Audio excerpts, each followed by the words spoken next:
Hello everyone! For today's video, gagawa tayo ng napakasimpleng hairstyle. Kayang-kaya nyo po ito mga mami, mga marshi, mga beshi. At hayan, itinali ko na po ng rubber band at pinagparti-parti ko na po sa magkabilang side. At ngayon, gagawa tayo ng tirintas. Napakadali lamang po, kayang-kaya nyo po itong gawin at napaka-cute at napaka-elegant po nito. Pwedeng-pwede po ito kahit sa anong okasyon. Very easy po ito, kayang-kaya nyo po itong gawin, kaya i-practice nyo na ano pang ginagawa nyo para laging naka-hairstyle ang inyong anak pagpapasok sa school. Para laging neat ang inyong anak. Siyempre sa school, lagi silang naglalaro at medyo mainit ang panahon, kaya mas maganda na malinis tingnan kahit pawis ang ating anak. Ayan, pagkatapos po itong maitirintas, kukuha po tayo ng maliliit na hibla at ipapasok po natin doon sa naitirintas na buhok. Ayan. Ganyan lamang po hanggang sa matapos siya. O di ba madali lamang po mga mami, mga beshi, mga marchi. Ano pang ginagawa nyo? I-practice nyo na po iyan. Kahit wala po kayo niyan na ginagamit ko, pwede nyo naman pong gamitan ng hairpin.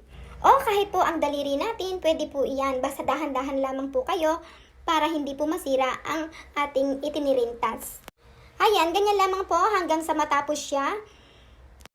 Napakaganda po niyan sa mga bata. Napaka-cute pong tingnan. Maglagay lamang po kayo ng mga simpleng panlagay sa buhok nang sa ganon ay mas lalo pong gumanda ang ating hairstyle. Sa paggawa ng hairstyle, lagi ko po sinasabi na dapat malaki ang pasensya mo at may tiyaga ka.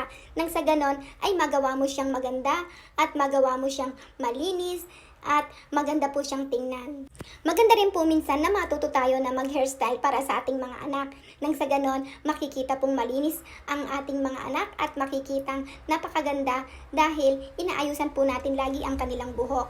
Lalo na pag-aalis o kaya pagsisimba tayo. O hayan, tapos na po ang ating hairstyle at pagsasamahin na po natin siya.